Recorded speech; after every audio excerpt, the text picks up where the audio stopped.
But just be yourselves and like ask questions. Like, don't worry. You ready? Action. Okay, so friends, take a look at this picture. This will explain to us where we are standing. We're actually standing in the most beautiful 2,000-year-old building in all of Israel. We just discovered it. This is what archaeologists believe it looked like.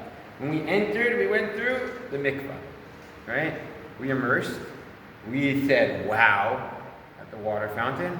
And we are now in the corner of the room, of a giant building. How do we exit? How do we get out of here? I know that's what you're thinking. Right there.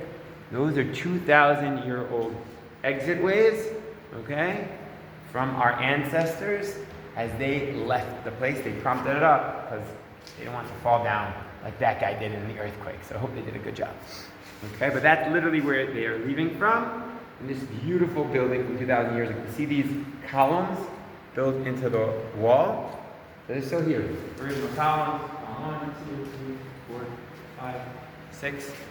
Okay? Parenthetically, there's only one other building in Israel where you're going to see these same columns built into the wall. Ma'arat HaMachpelah. You go to Hebron, you're going to see the same little columns built into the wall. That was the Herodian style. So he built it there, and here are his two religious buildings.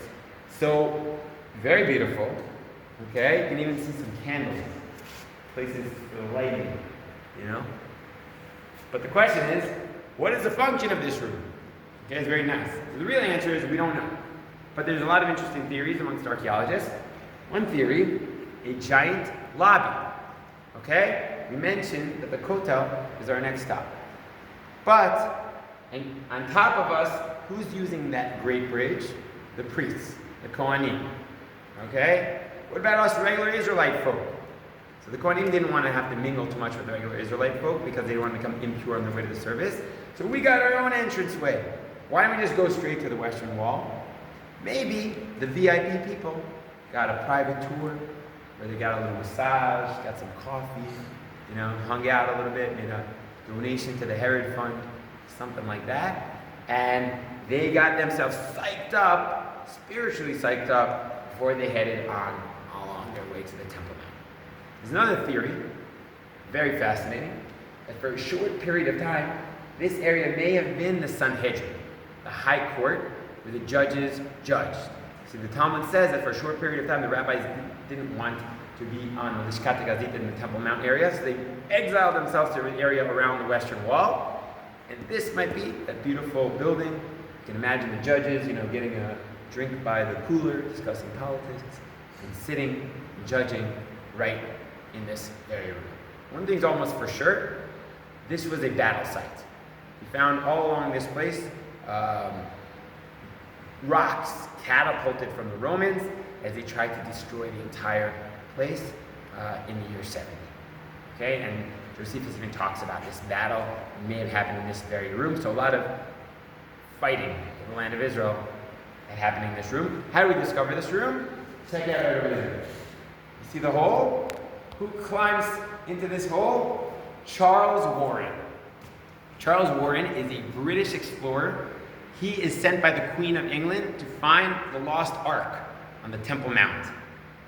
He heads up there with all of his stuff. I think the Turks are going to let this Christian dude start digging on the noble sanctuary. No chance, they kick him out of there. So where does he go? As close as he can get to the western wall, the outside. Finds the western wall tunnels. Eventually finds the city of David. And, like a little mole, finds his way underground, deep shafts. Finds a spot, draws pictures. And the next time he tries to come back here, the Turks clogged it up. There was no entrance. Who read his book? The Israelis. So in 67, he knew exactly where to dig, to find this beautiful room, which we've only the last 5 years, because of all these newest excavations, figured out what it was. So if I would have been here a couple of years ago, I might have given you a little different story. And probably when you come back in 5 years, I'll have a little bit of a different story. But that's the same idea. By the way, we actually have Charles Warren's actual excavations and lights and candles that he found here when we dug this place up. Jugs and amazing stuff. Charles Warren was a devout Christian who really believed he was bringing the Messiah closer with all of his hard work, and maybe he was. Certainly helping me pay the bills. all the cool stuff that he dug. And that's basically what I have to say about that in this room. Signing out.